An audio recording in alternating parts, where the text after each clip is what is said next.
Hello, everybody, and welcome to another assembly of the Ghoul Guides Association. We are your Ghoul Guides. I am Lauren. And I'm Mary. And today we are going to be covering a topic that our beloved Dr. Mary Going is something of an expert on.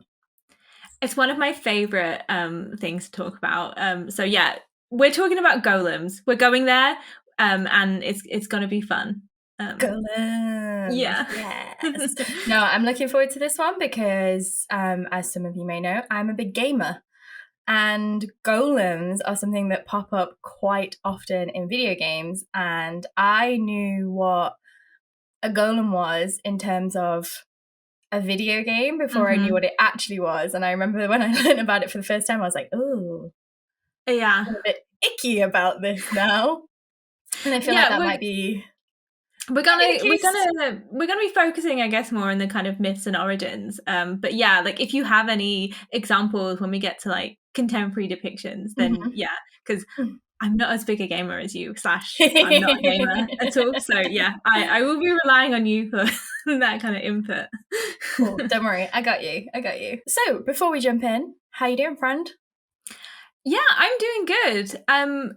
As you know, because you are one of the contributors, I guess we haven't really formally announced it, but me and the amazing Dr. Kathleen Hudson have got the contracts through and confirmation that our edited collection on religious horror and the eco-Gothic is going ahead.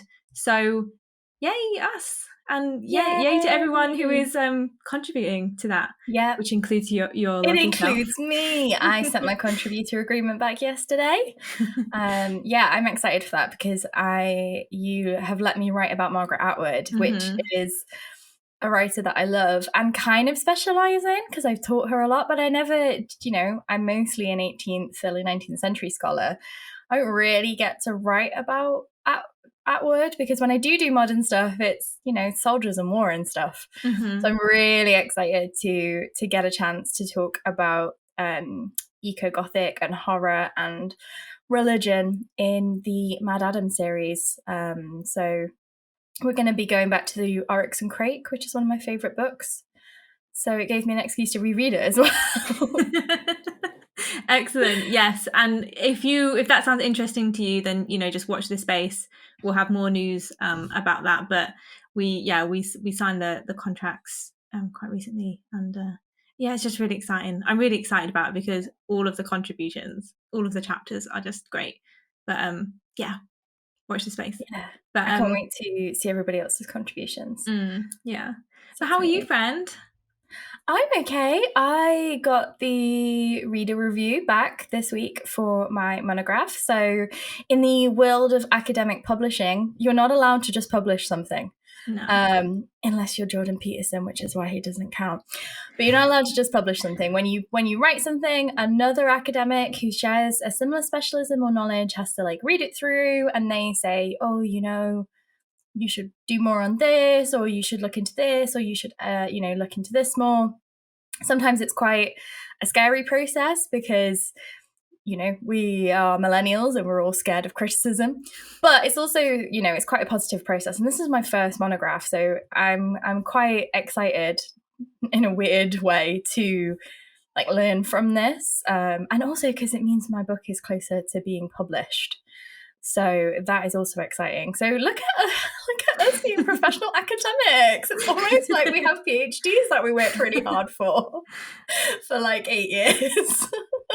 It can seem a bit of a weird process and a long process outside of academia, but I know I'm very excited to see your book in print and stuff. In book form. Yeah, in book form. So it's very exciting, and well done. Thank you. I didn't previously, when I have got anytime I've gotten reader report or anything like that, or just even back on the PhD when I would get comments, I would always be like, oh, I am the worst. I'm stupid. Why am I doing this? And then you have to calm down and remember that academic constructive criticism exists for a reason. And as long as they're not the fabled reviewer too, it's usually for the best. But yeah, this was like the first time, maybe because I was in a coffee shop when I read it, so I couldn't just have a complete breakdown. But fortunately, they framed it very nicely. It was very much a compliment sandwich, where it's like, this could make a great contribution. You need to change all these things, and why is your editing so bad? But I really think this has good potential. I was like, thank you. So yeah, that's good. Pandemic can't keep us down. We're clawing our way back up into being, actual academics with podcasts. Absolutely. About thoroughly non-academic thoughts that we have. They're semi-academic. It's a good mix. We're informed by our academic learnings, but then we make our own personal opinions on things like, this person's a fuckboy. That makes me feel icky. We're full of really good academic opinions, which, we will see as we come to today's topic. So kick us off, friend. Golems. Yes, Golems. So we are filming this episode just before Easter. It will probably air just after Easter. But just in general, it's spring. The days are getting longer. Mm-hmm. There's new like baby animals. I went to a farm recently and saw some new baby goats. So animals. it's spring is in the air and new life is around, and I happenstance didn't plan it this way, but let's have an episode all about creation and creating things and golems. Golems. I told you should have been like, this was 100% planned. This was 100% planned. So yeah, first of all, Lauren, I thought I'd start. You mentioned that you have come across golems in the wild. So what is a golem to you? Okay, so this is very much coming from a Final Fantasy Dungeons and Dragons perspective. So a golem is a construct, usually made of stone, sometimes though in video games of metal and stuff, but it's like a construct that has usually a control rod or some kind of remote, and someone creates it as a soldier or a worker, and it doesn't have autonomy. That's really interesting. I'm very fascinated by the materials that you've just mentioned. Because so basically, TLDR, golems are animated human-shaped beings. They're usually made of clay or mud.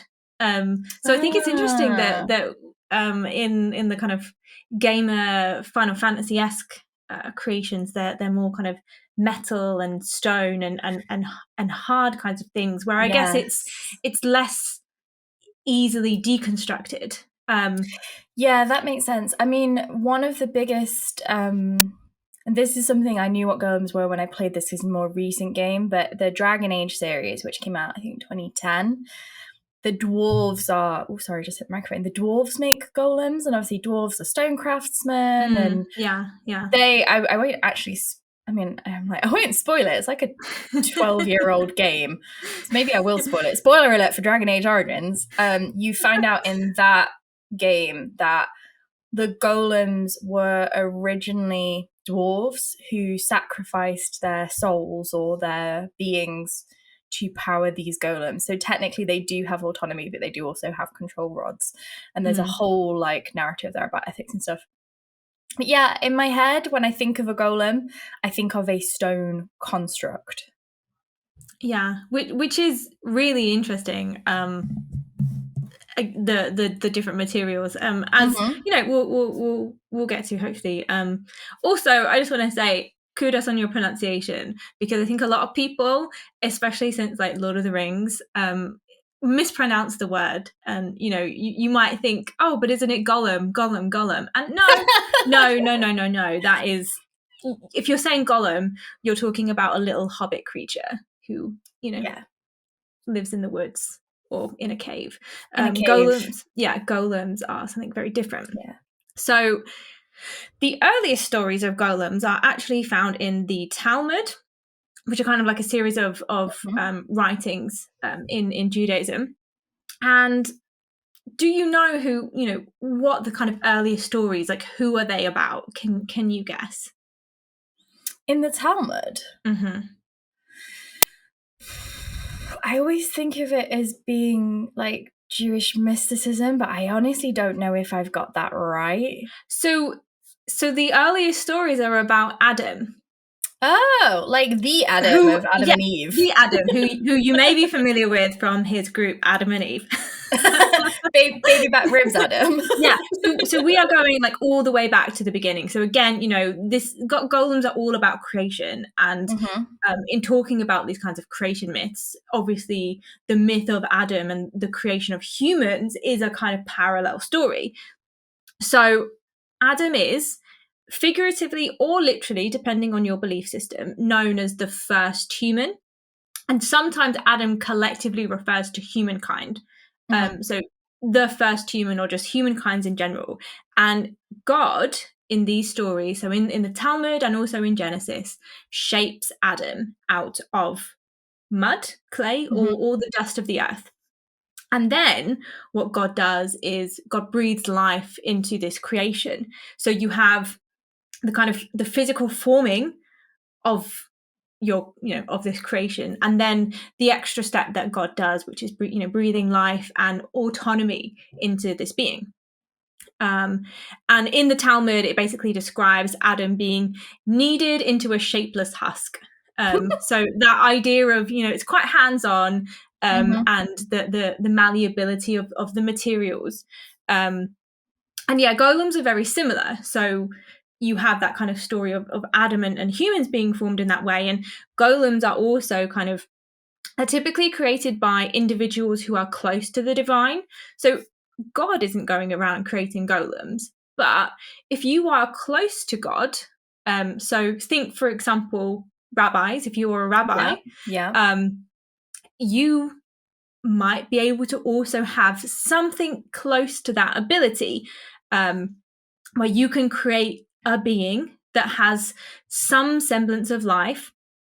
And in a similar way that humans, when humans die, that kind of that funeral saying, from dust to dust, ashes to ashes, humans return back to the form. Yeah. I just need to point out, I'm not laughing at funerals and that. It's just that once I went to a funeral very, very jet lagged. I think you know the story. It was when we came back from Mexico. And when the priest said, like, ashes to ashes, dust to dust, my brain gave me like funk to funky. And I just uncontrollably started laughing, and it was not an appropriate response to the situation. So I'm not making light of death and dust to dust. It's just brought up a memory of a time when I was socially inappropriate.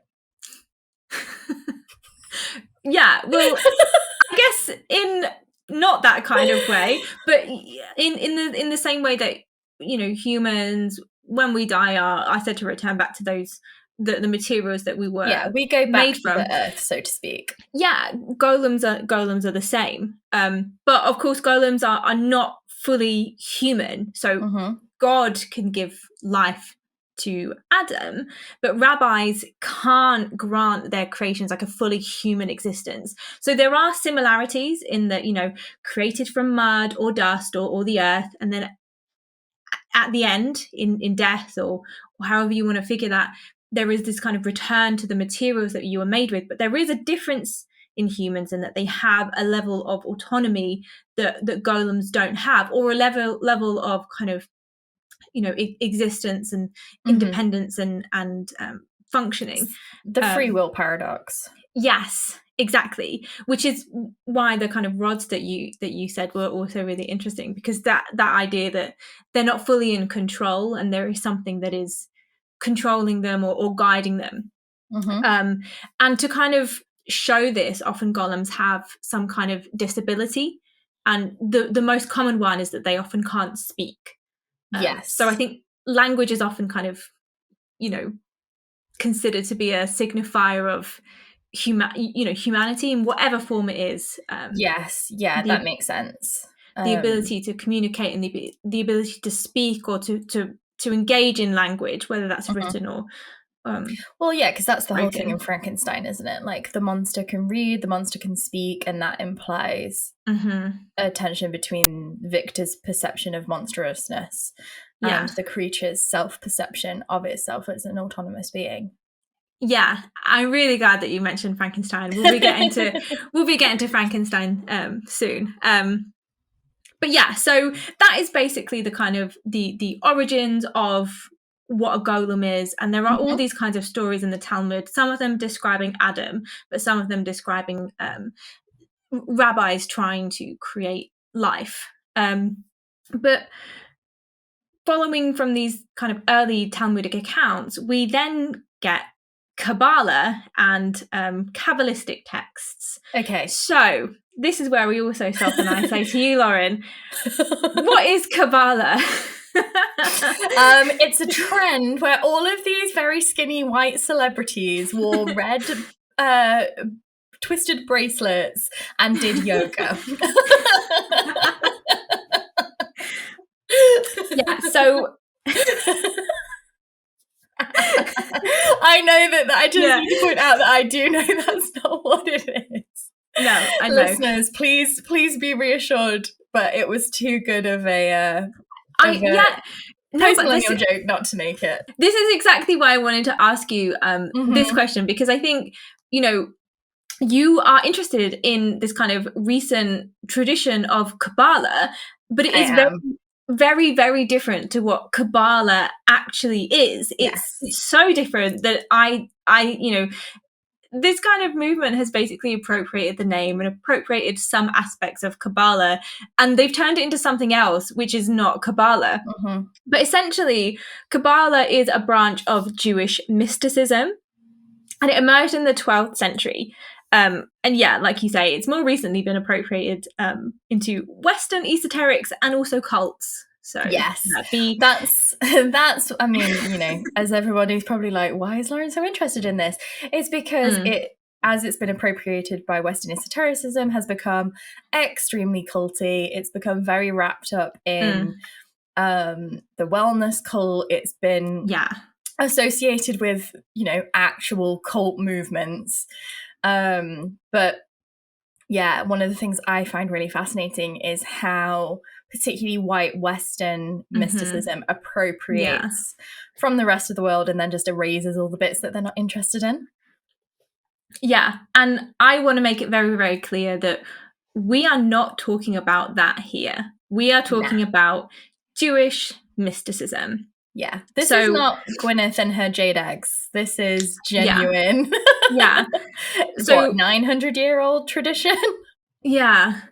So Jewish Kabbalah is meant to explain the relationship between the eternal, infinite creator, God, and God's creation. So the universe, but also humans and the act of creation itself. So it's kind of like, you know, in Judaism there is a belief in God and the creator. So it's what is humans' relationship with that, and how do we fit in, and how does the universe and also the act of creation kind of fit with that. And one of the earliest and most important Kabbalistic texts is the Sefer Yetzirah, which is also known as the Book of Creation or the Book of Formation. So it's really important, and I think also helps to popularize the notion that, you know, of mysticism and occultism that has kind of led into some of the Western cult stuff. Which I guess, did you say this is 12th century? Yeah, so that's when Kabbalah kind of emerges. I can't remember exactly when the... So that's very much also in line with, you know, there's a lot of mysticism in, and not to generalize, but like there's a lot of Catholic mysticism coming out at this time. There's a lot of Islamic mysticism. Like, you know, this is a period where the Abrahamic religions are starting to kind of look inwards, starting to like analyze their own, you know, law, and you're almost getting like almost like a rebranding and resurgence, aren't you? Yeah, absolutely. And I think that's why in Judaism especially, you have these specific books, and the Zohar is also another kind of important Talmudic text that's also kind of seen as a Kabbalistic text in some contexts. But yeah, you have a lot of this kind of conversation and debate that is happening within religious communities, and also kind of responding to other religious communities as well and what's happening. But you have, especially in Judaism, this idea of a dialogue and a conversation, and the Talmud is filled with passages of rabbis talking to each other, and then responding to what's come before, and different people kind of adding in their own kind of perspective. And it's not a kind of, this is replacing what's come before, but this is just building this kind of big conversation. And theologically, there were all these debates about, as there still are today, but about existence, about what it means to be human. And it kind of ebbed and flowed into this kind of mysticism kind of branch.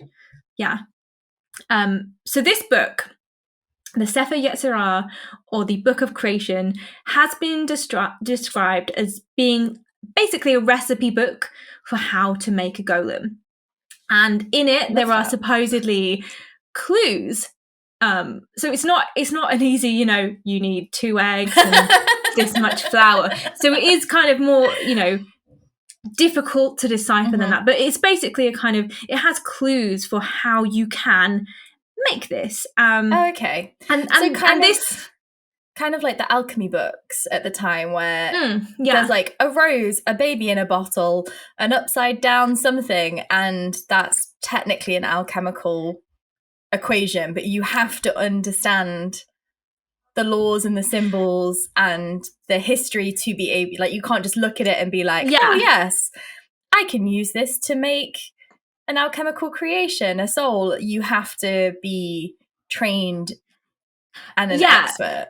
Yeah, 100%. So basically, there's this idea, and it reflects the kind of traditional idea of Kabbalah, and Kabbalistic wisdom, that there's something mysterious that needs to be deciphered and decoded. So it can't be done by just anyone.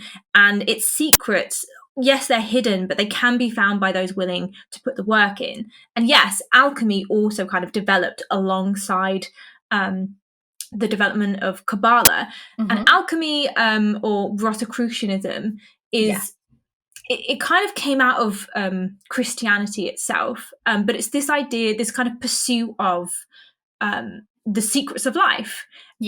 Not just creation, but one of the kind of alchemical pursuits is longevity or immortality. So you can think of the Philosopher's Stone, and it's a really good example of the kind of that alchemy thing, where part of it is, I want wealth, I want to be rich, I want to be able to transmute metals into gold.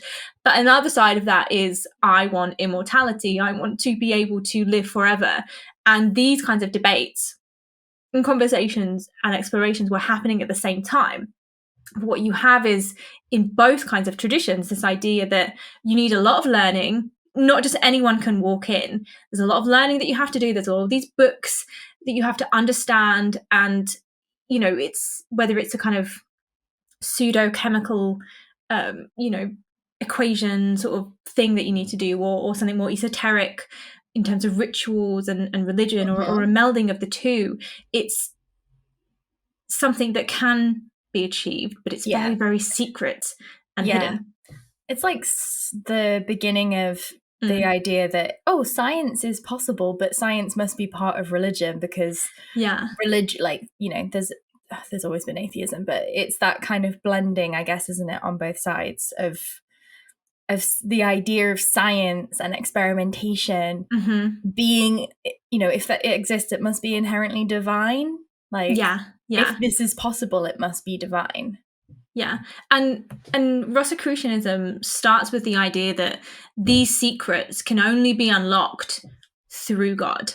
So it kind of it has, to some extent, lost that a little bit, but that is really key. And again, with Kabbalah, it's the idea that you can only unlock these secrets through God. through a closeness to the divine. So it's not just a case of like getting the recipe or the ingredients together and saying the words and doing the ritual. You also need, especially within Kabbalah, you need that kind of religious underpinning and that relationship and closeness with the divine. So again, not just anyone can do this. Like, and I would say probably someone who is a rabbi is probably the only person that can do this. I do want to put out a disclaimer though, that of course it's not as simple as that. You know, unless I've missed. You can't just like stick the God battery into your pile of clay and be like, boom. No, and, you know, unless I've missed like all these golems walking around, which, you know, I think it's hard to miss. The Sefer Yetzirah is not actually a recipe book for creating golems. That is in part a kind of reading between the lines, or just a kind of you know, urban legend kind of thing that has been around since it kind of was published, but it's not actually, you can't read the Sefer Yetzirah and then go make a golem. So I just want to it's not the anarchist cookbook. Yeah, exactly. But that doesn't mean that there aren't loads of stories about rabbis and Jewish people, you know, seeking out this path and hoping to make golems. So yeah, if you are a rabbi and you want to unlock the mysteries of Kabbalah and the mysteries of creation, you have to study this text and decode it and kind of reveal the divine ingredients. So the original act of creation was performed by God, as I've said. Of course. And so it follows that, you know, the act of creating a golem can only be achieved through something that echoes that. So again, you need to have that close relationship with the divine. You've got to have the God battery. You've got to have and you've got to have faith. Yeah.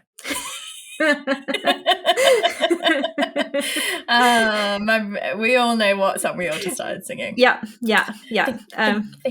So one of the early stories of golems in Jewish mysticism relates to the rabbi Rava. It was alive between 280 and 352 Common Era. So what a time to be alive. Well, yeah, and this is obviously way before the Sefer Yetzirah. So you can see that this book kind of codifies it, but there are stories earlier. And this is one of the most cited rabbis in the Talmud. So again, you have this idea of, you know, the Talmud and Jewish mysticism are not always one and the same, but there is a lot of Jewish mysticism and demonology in the Talmud itself. So Rava apparently got into mysticism in secret, and once he actually created a golem and then sent it to another fellow rabbi. So, you know, it's this kind of, it's not a fully fleshed out story, but he's basically, I've made this. Look at what I did. I made this thing. Yeah, look at what I've done.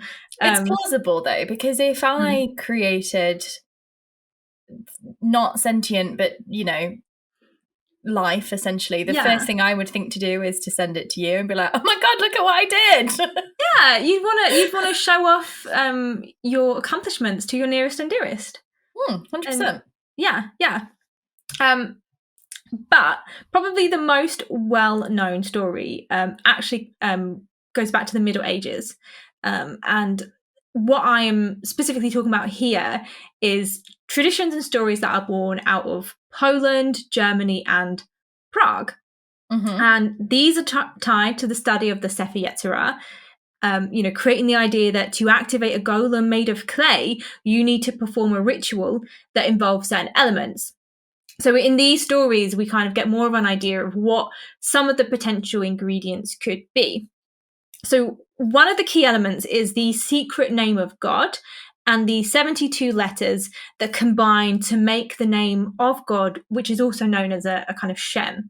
72 letters? Yes. So wow.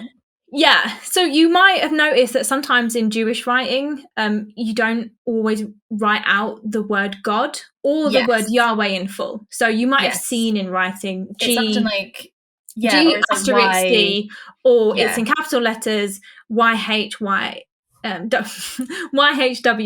as opposed to writing Yahweh. And And in spoken language, God is often replaced with the word Adonai.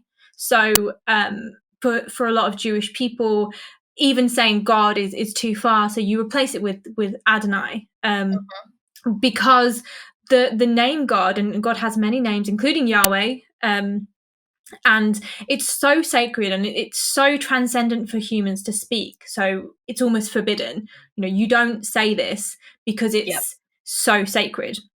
Which also means that in Kabbalah, the name of God is incredibly powerful. That makes sense. Yeah. So in some versions of the legends, you would write the Shem. So that's the name of God or a letter of God's name. And you write this on a piece of paper and insert it into the golem's mouth. You also get other versions where rather than writing it on a bit of paper, you would write it on the golem's forehead. So depending on the version, in order to activate or deactivate the golem, you have to kind of then change either the letters that you've written on the golem's forehead, or you need to take out the scroll and, do some of this stuff. So, for example, often the word that is used is emet, which means truth in Hebrew. So that's E-M-E-T, emet. So you could write that on the forehead or you could write that on a scroll. And in order to kind of deactivate your golem, you would scrub out the E. So you would just have M-E-T, which in Hebrew means death. So you'd have emet or met, and then, on the forehead or on the scroll. There is obviously more to this than just writing it and the name. So yeah, if anyone's listening, don't get any ideas. You can't just make a clay figure and then write Emmett on his forehead. That's not going to work. Shove it in his mouth. But in terms of like the story of golems, this is a really key trope, and you often find this. You either find a name carved in the forehead, or a piece of scroll that can then easily be activated or deactivated. That must be then, like, because a lot of golems in like fantasy and video games have a command word, and you have to speak the word to bring them to life, and then speak a different word to shut them down. So that's obviously like a sort of bastardized appropriation of the golem story into a fantasy setting. Yeah, absolutely. And I think that it's obviously not the only thing there, but I think that translates quite well into stories where you have this one thing, and it's exactly like you said at the start. It's about being controlled, and does the golem have autonomy or independence? And yeah, right.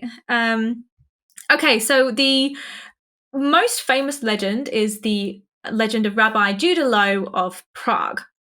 And this features Rabbi Judah Loew, who's also known as the Maharal. So in the 16th century, Rabbi Loew created a golem that he called Joseph. And he wanted to do this because he basically in Prague, there were a lot of pogroms and anti-Semitic violence and prejudice. So he wanted to create the golem to protect his community. I think this is a really important kind of trope of contemporary golem stories, in that the golem is often created as a protector and as a big, huge kind of being who can then defend Jews from violence and persecution. What he would often do is, obviously the Sabbath is really important in Judaism, and what you're meant to do on the Sabbath is a rest day, so there's no work. So he would deactivate the golem on the Sabbath to, because obviously the golem is powered by God, powered by the divine. So you need to respect that. You need to show God respect and love. And one way to do that is to make sure that you are resting and your golem is resting. So, it's put your feet up, have a little rest, recharge the God battery. Recharge the God battery. Exactly. Obviously, in lots of stories there is a kind of violent ending, and in a lot of these stories there's one day where Rabbi Loew forgets to do this, and because of that, so there's lots of different versions of this legend, but in some the golem turns monstrous, turns on the Jewish community, and there's a lot of violence and bloodshed. Mm-hmm. In others, the golem maybe falls in love. And in others, the rabbi is just kind of afraid that the golem will turn monstrous. But what always happens is in the end is the golem is deactivated because of this kind of sense of fear that either the golem has done something bad and violent, or that they will go and do something bad and violent. So yeah, you have this kind of duality where the golem is both a protector but also a kind of monster. And I think that it's really interesting that, you know, you were like, oh, poor golem, because I think this is where we can also start to think, you know, does the golem have autonomy, and should the golem have some kind of, you know, empathy? Should we feel well, for the golem? It's kind of like if a creature is made by divine power, then and divinity gives life, even though it's man-made, it's still an extension of God's power. And it's like, well, if God didn't want, it's that thing of like, well, if God didn't want to put life into this creature, it just wouldn't have worked.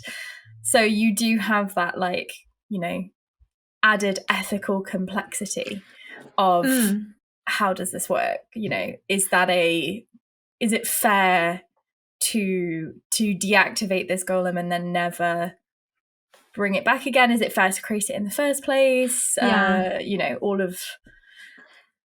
I think there's also an ethical question in that if this creation is solely made for violence and to kill, is that ethical in terms of, you know, is the golem just a killing machine, or is the golem a living being? In which case, should this being's existence be purely for violence and death? See, I wasn't going to mention that because I didn't want to insert my specialism into your episode and be like, so. But that's something, you know, that's something that I deal with a lot, like in my research, that you have this idea of like the soldier of God and the rightful soldier and, you know, the Christian knight, and, you know, that's all tied up in nation. And the idea that this is justified violence, but still violence. You're still training and creating and shaping men. And it is men, you know, not to say that only men ever fought, but these bigger ideologies are all very, you know, masculine, patriarchal. But that was the thing that, you know, every war, every, you know, major campaign, there would be this anxiety of, it's still violence. They still have been, you know, out in the battlefield, they have been shaped and made to kill people, you know, not because they did a singular thing, but because they happened to fight for the other side. And that's something that I think, particularly as we get into like the Renaissance and the Enlightenment, it's interesting that this story comes, what do you say, 16th century? Yeah. It's interesting that this story comes around that time, because I think that's when we start to get these concerns about, you know, we're coming out of the feudal period and we're starting to think about violence for the sake of violence, and the fact that there is no real difference between justified and unjustified violence, which the Gothic, I think in its early genesis, is very obsessed with. Absolutely. And I think that's actually a nice way into what I want to talk about next. So this kind of specific myth of Rabbi Judah Loew, and there are other stories, but I think this is the most kind of prevalent and well known. The big one. It does, it goes back to the 16th century, and it's in kind of, you know, Eastern Europe. But when you get to especially the 19th century, it starts moving westward, and there's lots of translations, and I mean both in the kind of just translating a story, you know, moving and reimagining the story from Eastern Europe into Western Europe, but also the actual language translation of these stories into German, but also English. And you get this, I think the Brothers Grimm are quite important in kind of making this story known to Western Europe. And obviously, you know, we've mentioned it before, but Frankenstein is also a key kind of Gothic text that kind of emerges at the start of the 19th century. And there are a lot of parallels between these kinds of stories, in that you have a kind of man creator figure. So whether it's Rabbi Judah Loew or whether it's Victor Frankenstein, who wants to replicate the act of creating life. In the Golem story, Rabbi Judah Loew creates a golem. Mm-hmm. And in Frankenstein, Victor Frankenstein creates the creature. And they're both described as being quite very big. Mm-hmm. It's so big that it's the size alone is kind of monstrous. Yeah. And they're also tied to these stories are aspects of, you know, ethical aspects, about ethical issues about creation and autonomy and life, but also about destruction and violence and do we view these creatures as monsters? So I just want to quickly mention an article by Stephen Bertman, which came out in 2015. It's called "The Role of the Golem in the Making of Frankenstein." Mm-hmm. So he argues that Mary Shelley may have discovered the golem through the Brothers Grimm, and they basically Did the Brothers Grimm include a golem story in their fairy tales then? Yes, so they retell the story of how the golem came to Prague in an 1808 publication. Interesting. So it's kind of coming from the east of Europe into Western Europe. And this may, emphasis on may, have been the source of inspiration for Shelley's Frankenstein. I think this argument is quite speculative. I think it's really good. It's a really good article, and I think it's really interesting to consider these two texts together. I don't know that we can say this for sure. If anyone does know, if you have any, you know, evidence that Mary Shelley read one of these texts or was aware of this, I think that would be more concrete. But ultimately, I think that we can only speculate and say, maybe she was aware, or maybe someone that she knew was aware. Because I think that it is odd that you have these stories that are so similar coming about. And this is the time, like the early 19th century is the time where these kinds of stories of Rabbi Judah Loew were coming into Western Europe and then into kind of English language.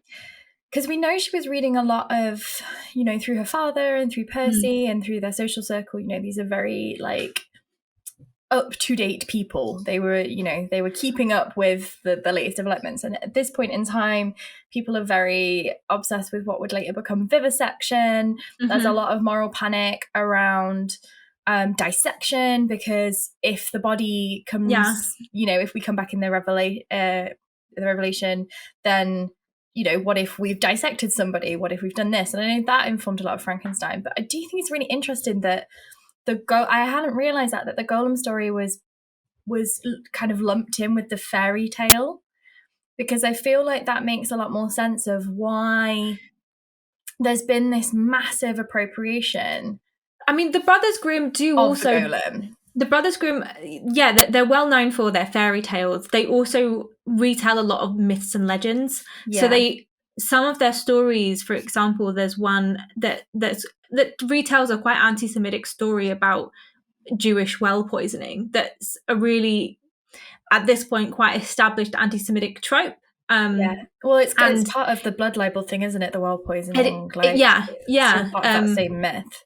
So I think that the Brothers Grimm didn't only exclusively publish fairy tales. They also kind of retold or translated other legends and stories. But yeah, it is this idea that it's kind of like, because they did that and like published them together, it's all become part of the same cultural consciousness. Well, yeah. And I think that this is something that is interesting when we think about Frankenstein, because like you say, there's lots of other sources of inspiration for Frankenstein, and one of them is also the Prometheus myth. Yes, I mean that's literally what it's subtitled. Yeah, but I think I wouldn't be surprised if Mary Shelley had read the Brothers Grimm stories, because when you think about other of her texts, like The Mortal Immortal, and like in Valperga, there's this really weird bit with a dwarf who's an alchemist, and there's a witch. And that bit of that novel, I mean, maybe we'll dig into that one day because it's such a weird. The rest of the novel is very like, you know, it's a historical novel. There is a bit of a weird thing with the second heroine whose name has gone out of my head. I feel like it's Beatrice. And then all of a sudden there's a dwarf and a witch.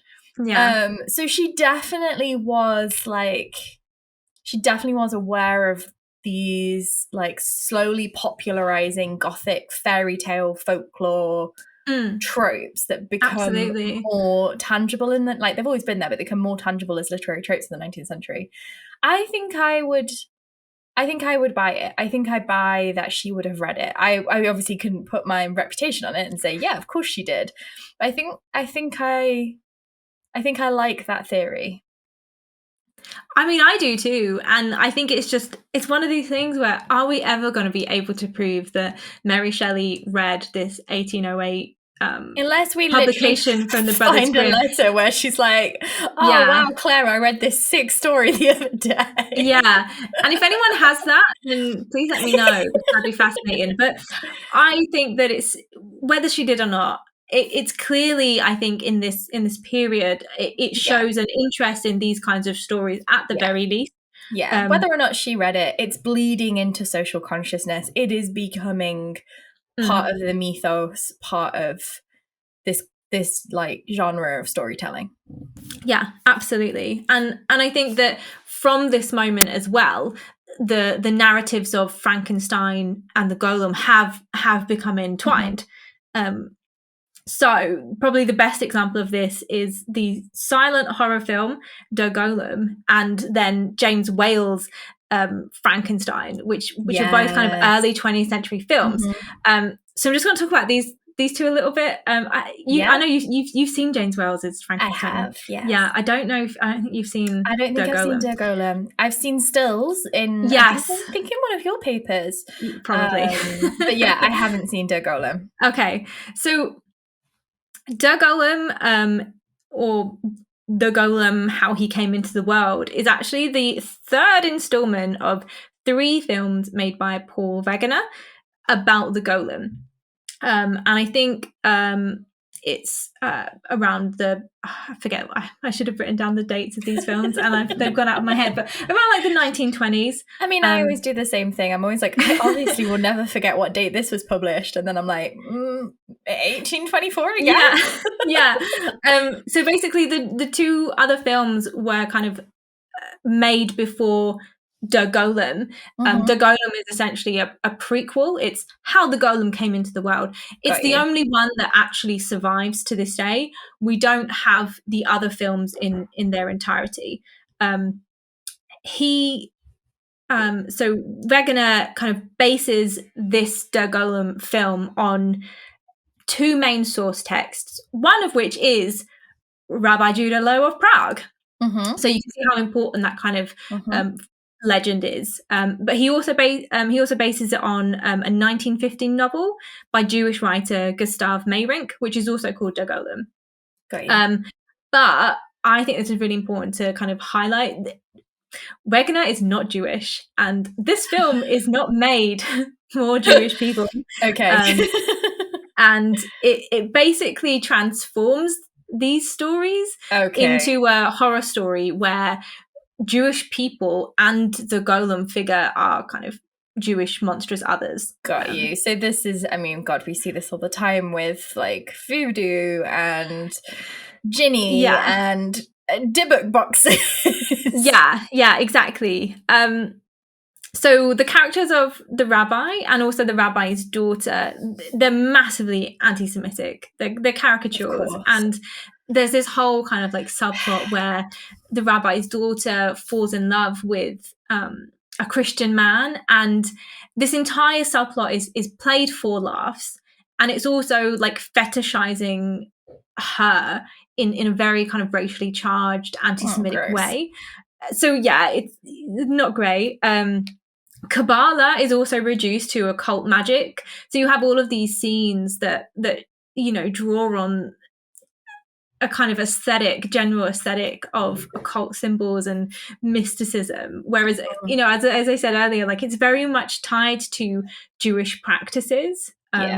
and the idea that, you know, theologically Kabbalah isn't you know, the occult. It's tied to Jewish practices. And yeah, the violence enacted by the Golem basically is a kind of symbol of just Jewish violence. Sure. And I mean, you know, it kind of tracks for the period and the geographical location. well, yeah, and so these films, and all of Wegener's films were made at a time where fascism was on the rise in Germany. So Paul Wegener was a German filmmaker, and these are German silent films. And at this time, Jewish communities were particularly a kind of conduit for social anxieties and fears. And later, in 1933, when the Nazi Party had come to power, theatre companies were shut down, and many actors and directors were arrested, persecuted, or exiled. Yep. Not Wegener, because in fact he went on to become an actor of the state, and he also starred in several Nazi propaganda films. Hitler was like, he's my favorite director. Yeah. So I think this is a time where you have to be really careful with German silent films of this era. In some of them do have Jewish people working on them, or people who are allies, and, you know, maybe are persecuted themselves, you know, not Jewish, but maybe gay. And a lot of these people either fled to Hollywood,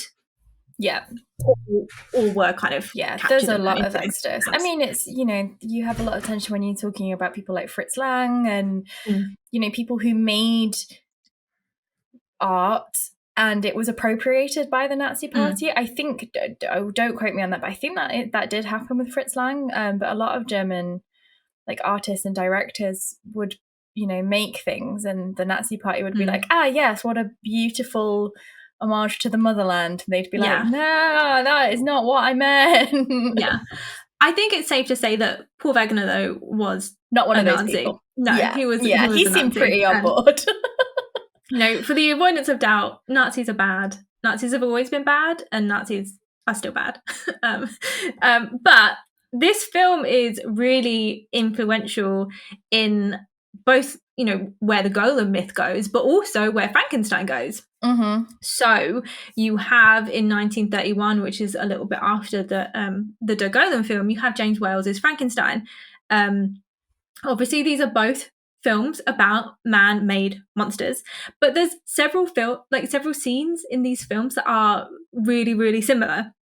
So in Der Golem, you have this bit where the Golem figure kind of walks out and meets a small child who then gives the Golem a flower. Yeah. And you can probably picture the scene that I'm thinking of in Frankenstein, where the creature is kind of walking in the woods and meets a small child, and then there's, you know, they play with flowers, and then he dumps her in the lake. But, you know, whatever. I have such mixed feelings about that Frankenstein film. Yeah, but what I think is really interesting is that you have, I've always thought this of the James Whale film, where that is a moment in the film where you do have this kind of moment of humanity and sympathy, where you can, you know, they're really poignant because you have this exchange with a child. And also the reason that he throws a child in the lake is because he thinks that's what they're doing. She's throwing stones in, so he's, you know, he's that kind of thing. But just you have yeets her in the lake.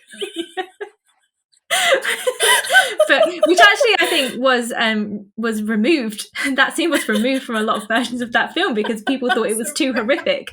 But it's one of those moments though where you're like, you laugh and then you're like, oh my god, it's quite horrific. But up until that moment where you have this kind of this moment of compassion between this really large creature and a child, and I think it's interesting that is also really, really massively inspired by this scene in Der Golem. And James Whale, you know, did say that he was really inspired by this film as well. So it's not conjecture. There are links between these films. You also have the importance of fire.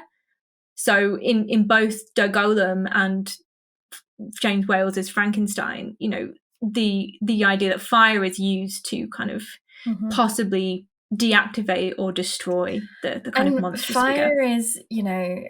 Fire is always this symbol of like man's strength and man's superiority and blah blah blah blah blah blah blah. And there's obviously also the whole thing about fire being purifying and fires of hell and holy flame. And I don't think it's unintentional that, yes, okay, fire also would, hinder a creature made of mud and clay. There's also, though, a symbolism there. Yeah, definitely. And I don't think that it's an accident that you have these really clear visual parallels in these two stories. So that's kind of like how the myth of the golem has kind of been born out of religious kind of stories and the Bible and the Talmud, and then has been kind of expanded through Kabbalah and then become a kind of legend, and then has been adapted into film. But what about golems now? So the final part of this kind of episode, I just want to briefly mention what are golem kind of films and stories now. So more recently, the golem has actually been reclaimed by Jewish creators. So I think it's really important to think about Paul Wegener's The Golem film as being really anti-Semitic and not made by Jewish people.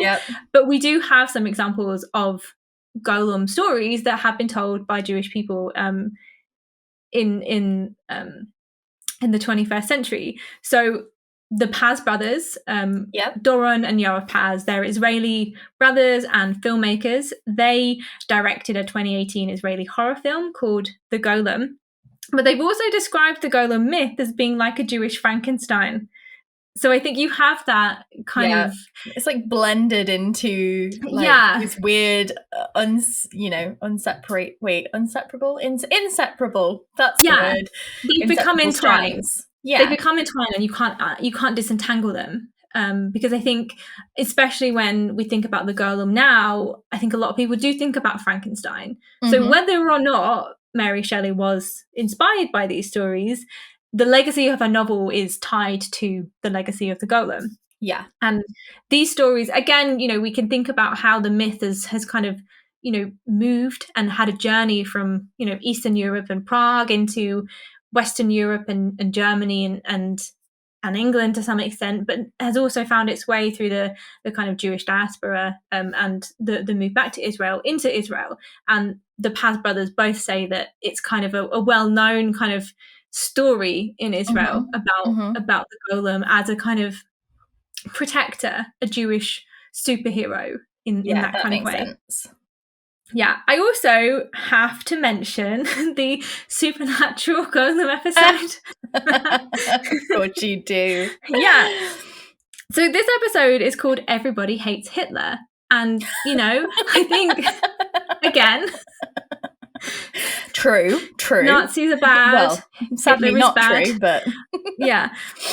And this episode features a golem who kills Nazis. So... Yeah, it's basically not just Nazis, but Nazi necromancers.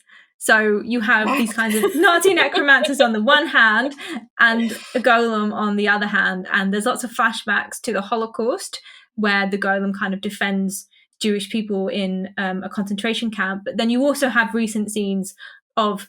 Because obviously I think the whole point of Nazi necromancers is to kind of discuss the idea that, unfortunately, Nazis have not died.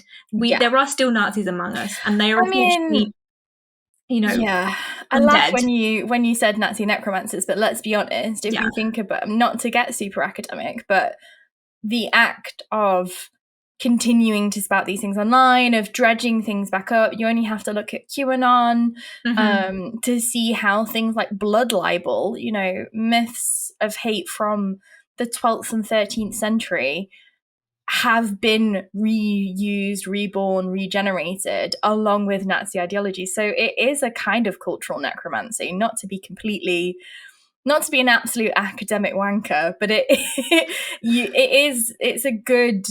it's a good analogy for something that really is happening. No, 100%. I think, And I think it's a really good analogy for being like, look, these people who say they're Nazis, they're basically just like undead weirdos who just refuse to die, but they're bad, and we should, punch them in the face. Yeah. The Ghoul Guides do not condone violence unless it's Nazis. You can punch them in the face.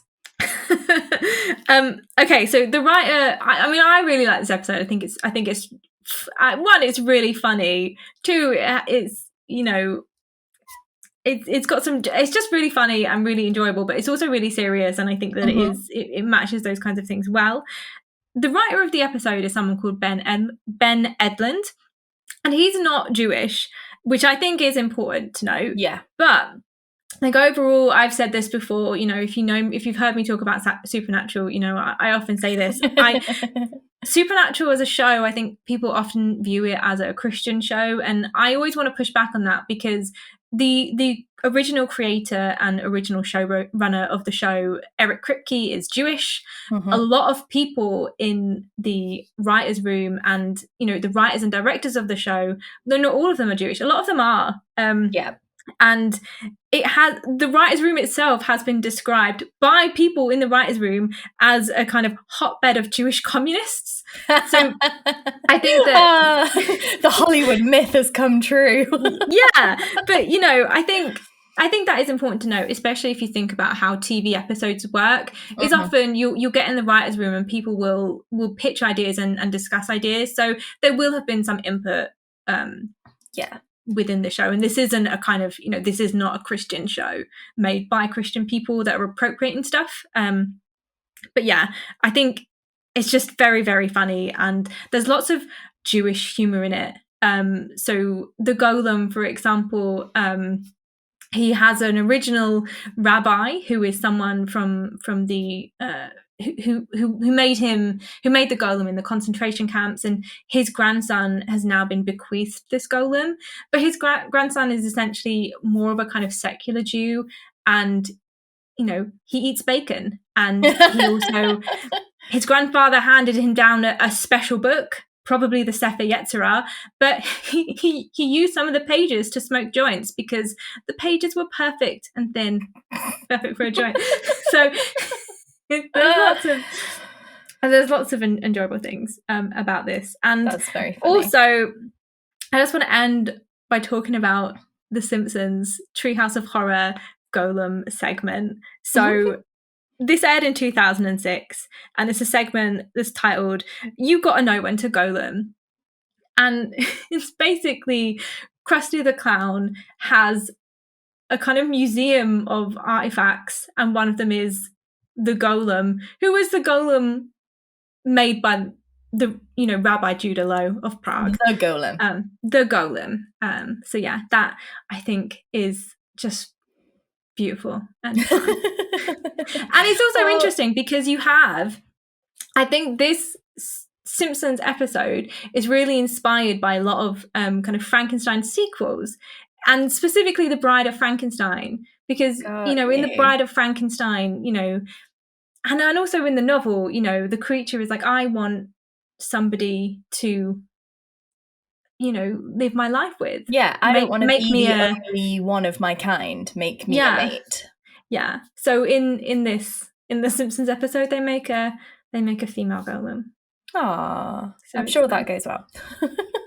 But yeah, if you have any favorite Golem stories, then please let me know, because I love Golem stories and I think they're really interesting. And yeah, you can never have enough. No, you can't. And I do think, it just goes to show, like, the fact that they pop up in a Treehouse of Horror episode. Like, the reason Treehouse of Horror episodes work is because, a little bit less so now, because obviously Simpsons has been going on for such a long time. But the reason those episodes work is because everyone's familiar with those horror tropes, even if you haven't necessarily, seen or consumed. I remember the Shining one. I was too young to have seen the Shining, but I understood the reference. I knew what they were getting at. I understood enough of that Gothic reference to be able to find the humor in it.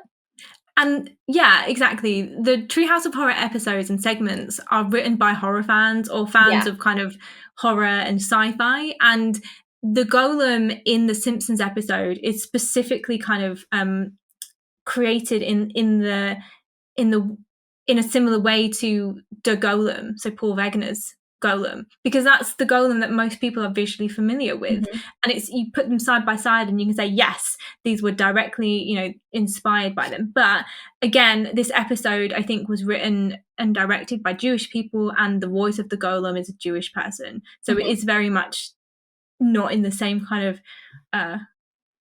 anti-Semitic appropriation vein. Love that. Down with that. Yeah. No, it's interesting how much, because so in terms of like modern golems, so things like Final Fantasy, D&D, Pokemon, like a lot of modern video games draw on classic monsters. So for example, in D&D there's a lot of demons, so there's incubi and succubi and all of these things, rakshasas, that I can never say that right, but there's all of these, we know these exist in real life. And in D&D you have obviously like gods and stuff, and then in Final Fantasy they draw on things that are real in different cultures. Obviously a lot of them are Asian, because Final Fantasy is made by a Japanese company. But in one of the games you got a like monster you could summon called Quetzalcoatl, and it was a thunderbird, inspired obviously by the Aztec god. So there's lots of things. One of the summons is Shiva, which that again, like that's a Hindu goddess. We these are all things that everybody's like familiar with. So it's interesting that the golem has also become something kind of on par with that, and it makes me wonder, like, because I, growing up, definitely had absolutely no idea that was a Jewish idea. It was literally a Jewish construct. I was just like, oh yeah, golems are creatures in fantasy media brought to life by X, Y, and Z. And a lot of the things I've consumed where they're not just like, a monster or something you can create as part of the game, like in the Dragon Age series, there's a very strong ethical story about creation. So, that aspect of it. And I suspect, companies like BioWare, they're quite a diverse company. They're very like, socially conscious, and they make a distinct effort to do that. So they probably were aware of the origins and maybe drew on that a little bit more. But it's interesting how much of that media is Gothic, because it's leaning into ideas of creation. It's leaning into things like alchemy and souls and the right to have control over somebody. I would say Dragon Age is a very, very Gothic game. And yeah, it's just interesting how that translates, even though sometimes the real origin is lost. Absolutely. I think there's loads of examples of secular and non-Jewish golems in comics as well, and also in video games. But I think what we're seeing now is like, I don't know, like a little move towards definitely in the mainstream, or almost getting to the mainstream of being like, well, actually, this is where they've come from, and they are tied to, Jewish traditions and history. Well, that's one beauty of the internet. Like, yes, the internet has also been responsible for spikes in anti-Semitism, but it's made it easier for people to understand where these things come from, and to then educate themselves, to be respectful, or to seek alternatives. Like the traditional goblin became anti-Semitic. It wasn't originally anti-Semitic. It's, something that appears in mythos across the world. So people have been making conscious efforts to go back further, to like in their progress forwards be like, well, that was an anti-Semitic trope, so I'm going to take it backwards. And I do think one thing that we have been able to do via the wonders of the global and World Wide Web is obviously challenge that, although of course it also is a hive of scum and villainy for Nazi necromancers. Yeah, again, you just can't say this enough. Nazis and Nazi necromancers are bad. Very bad, no good. Yeah, not good. Not good, not good. Well, thank you for that overview of the Golem. It was very interesting. I learned a lot. I did not know that there was a Brothers Grimm story. I did know the one about the well poisoning, but I didn't know about the Brothers Grimm story. So that was really interesting to learn. So thank you. And I hope you all enjoyed Mary's submission for the association for this this episode. And of course, if you would like to suggest content for a future episode, if there's something you'd like us to talk about, you can find us on our Instagram at the Ghoul Guides, on Twitter at the Ghoul Guides. You can email us at ghoulguides666@gmail.com.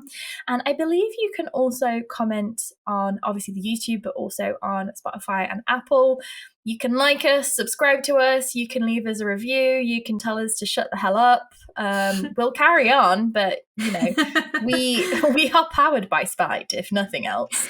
So that's how you can get in touch with us. And obviously in the meantime, stay safe and stay spooky. Stay safe and stay spooky.